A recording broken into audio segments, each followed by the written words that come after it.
Hey, everybody. Welcome back to the channel. Thank you so much for tuning in to this amazing conversation we're about to have. We're not going to take long to go ahead and get into it. As you see from the video title, being called Loyalty and Commitment to a Narc always leads to a rude awakening. You saw correctly. I'm sure some things came across your mind as to how and when your rude awakening from your narc experience also took place.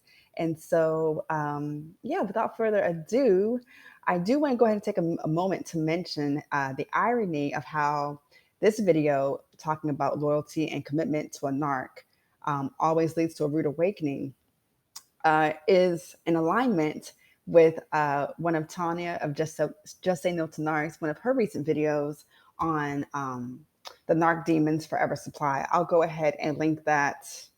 If I don't link it above right now in the iCards, I'll link it down below in the video description. So moving along, yeah, loyalty and commitment to a narc demon, whether in family, you have siblings that are narcs, your parents are narcs, whatever the dynamic is in your family. If you have had, or if you're currently navigating a counterfeit friendship with a narc or with a series of narcs, if you are, if you're in a counterfeit relationship with a narc or have had that experience, and of course, if you've had a counterfeit marriage with a narcissist, you know that the rude awakening comes at some point. And so I'll get into, I guess, the final question of the matter later on in the conversation. But yeah, so I guess we'll go ahead and get into the story times of things. Um, for me, those of you guys that have known me, some of you guys have known me for 8 months. Like Joy and Tanya have known me for 8 months now.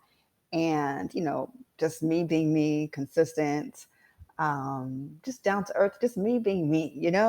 And so that is what you get with me, online, offline, whatever, wherever. And so you can imagine how much of a loyal friend I was to Roachface. And so, for instance, something that came to mind as I prepared for this conversation is how I defended her name once upon a time. And it was a group conversation in the counterfeit friend group that I was in with her, where there was someone in the friend group who, on a couple occasions, he had privately come to me about how consistently problematic she is and was, even then, but she just is problematic altogether. And, publicly, I defended her honor during a conversation collectively that we'd had. My ex was present, so he, of course, was a witness to the fact of me coming to bat for her, not just that time, because I'm about to get into other occasions where I did, but I came to bat for her and was like, she's not this and she's not that. Of course, I didn't know I was done with a sociopath, so, you know, that's that on that. So, yeah, so he came to me about how problematic she was and that type of thing. And that's just one instance, where I defended her lack of honor.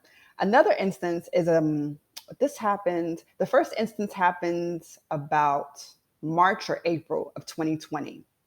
The next instance happened April or May.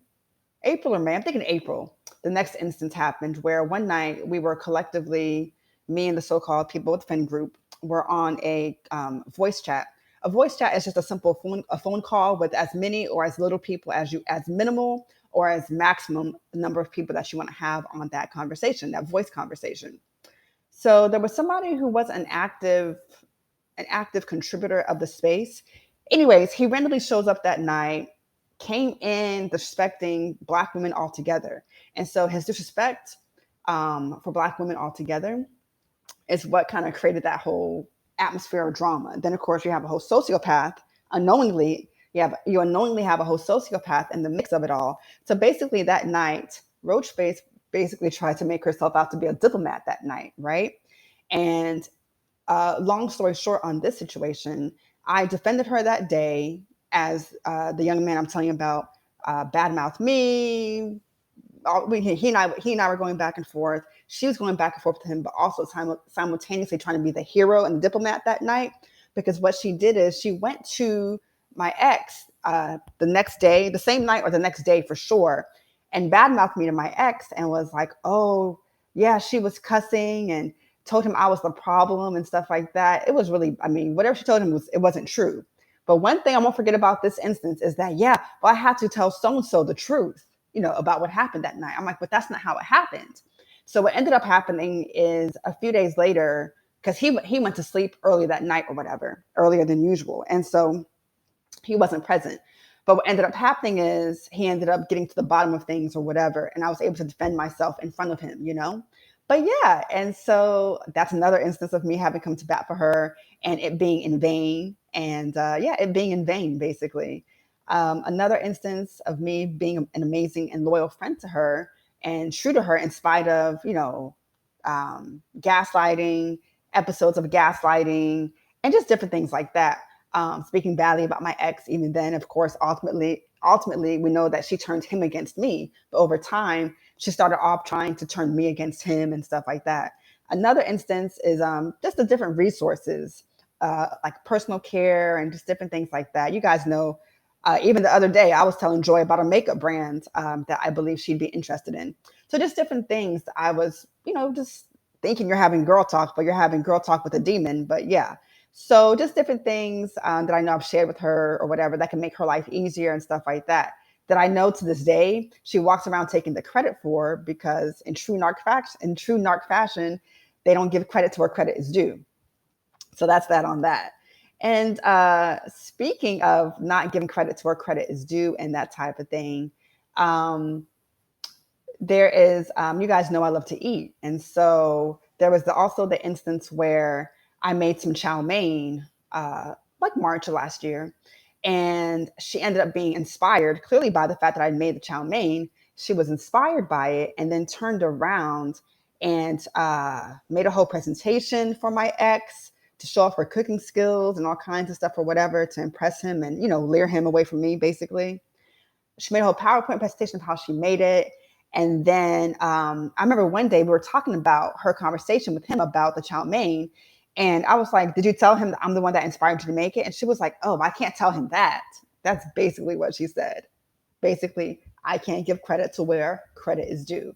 So it's like, even in that day, although unlike her, I didn't blow up at her about it. I just simply asked, I was like, well, did you tell him that I'm the one that inspired you to make it? And she was like, oh, I can't tell him that. It's just mind blowing how deceptive, conniving, and everything else that these demons are. I'm thinking there may actually need to be a part 2 to this video, based on how the timing on my program is going. But yeah, so those are just a few instances of how, I was an amazing friend to her, even down to the day of discard. I wasn't rude to her that day of discard and everything else. She was rude to me, yelling, cussing, insulting, all of the above. And not one time did I raise my voice, because that's not me. And so we're going to have to definitely continue this episode in a part 2, due to how my software works and everything else. And so, yeah, in the next part, we're going to continue the story, and we're going to discuss the different ways that your loyalty and commitment to them through friendship, siblinghood, counterfeit marriage, whatever the case may be, how they repay you in the most vindictive, shisty ways. And then we're going to, I'm going to give a more in-depth description of what the rude awakening of it all is, what it looks like, what it can look like. So I just thank you so much for tuning into part 1 of this video and conversation. I can't wait to continue it and talk with you guys down in the comments of this part 1, and of course with part 2 to follow up as well. So thank you so much again for tuning in to this video conversation about loyalty and commitment, in any relational dynamic with a narc demon, how it goes.